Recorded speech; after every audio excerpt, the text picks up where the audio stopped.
राम। नमो नारायण। हर हर महादेव। आगामी 11 जून 2026 गुरुवार को अधिक ज्येष्ठ कृष्ण पक्ष की पुरुषोत्तमी यानी कि परमा एकादशी का व्रत किया जा रहा है। एकादशी क्यों है भगवान श्री विष्णु को सबसे प्रिय, मैं बता रहा हूँ कि एकादशी के प्रागट्य की कथा।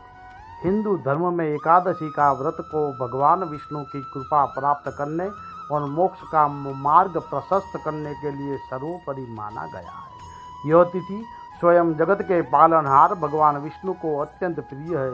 इसके पीछे का मूल कारण देवी एकादशी की उत्पत्ति और उनकी महिमा से जुड़ा हुआ है। पद्म पुराण के अनुसार सतयुग में मुरु नाम का एक अत्यंत शक्तिशाली और भयानक दानव था। उसने अपने बल के अहंकार में स्वर्ग पर आक्रमण कर सभी देवताओं को पराजित कर दिया और स्वयं स्वर्ग का अधिपति बना बैठा। भयभीत और असहाय देवता अपनी सुरक्षा की गुहार लेकर देवों के देव महादेव के पास पहुँचे। भगवान शिव ने उन्हें श्री हरि विष्णु के शरण में जाने का परामर्श दिया। इसके पश्चात सभी देवता क्षीर सागर में गए और भगवान विष्णु से मुर राक्षस के अत्याचारों से मुक्ति दिलाने की प्रार्थना की। देवताओं की करुण पुकार सुनकर भगवान विष्णु मुर राक्षस से युद्ध करने के लिए रणभूमि में उतरे। देवताओं और असुरों के बीच कई वर्षों तक अत्यंत भीषण युद्ध चला। निरंतर युद्ध करते करते श्री हरि अत्याधिक क्लांत यानी कि थक हो गए। तब वे इस युद्ध के बीच से बद्रिकाश्रम गए और वहाँ सिंहवती नामक एक कंदरा में विश्राम करने चले गए और योग निद्रा में लीन हो गए।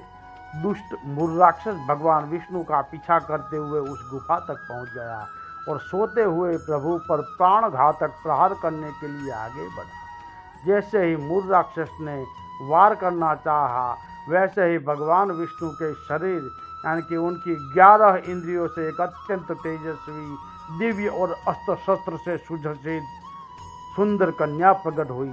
उस दिव्य देवी ने मुर राक्षस को युद्ध के लिए ललकारा। दोनों के बीच घोर महासंग्राम युद्ध हुआ और अंत में देवी ने एक तीव्र हुंकार भरकर उस पापी राक्षस का वध कर दिया। जब भगवान विष्णु की योग निद्रा भंग हुई तो उन्होंने सन्मुख मुर राक्षस का क्षत विक्षत शरीर और उस दिव्य कन्या को देखा। विस्मित होकर प्रभु ने पूछा, हे देवी, आप कौन है और इस असुर का वध किसने किया? तब उस कन्या ने हाथ जोड़कर अत्यंत विनम्रता से कहा, हे प्रभु, मैं आपकी ही शक्ति और एकादश यानी कि 11 इंद्रियों से उत्पन्न हुई हूँ। यह राक्षस आपकी निंद्रावस्था में आप पर वार करना चाहता था, इसलिए आपकी रक्षा हेतु तो मैंने इसका वध कर दिया। यह सुनकर भगवान विष्णु अत्यंत प्रसन्न हुए।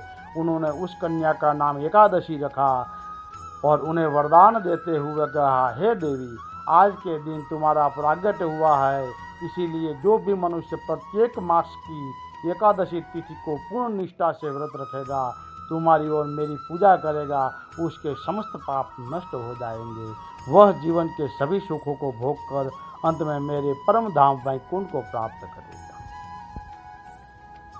मार्गशीर्ष मास के कृष्ण पक्ष की एकादशी को देवी एकादशी का प्रागट हुआ था। इसी कारण यह तिथि उत्पन्ना एकादशी कहलाती है तथा एकादशी व्रत की महिमा और परंपरा का प्रारंभ इसी प्रसंग से माना जाता है।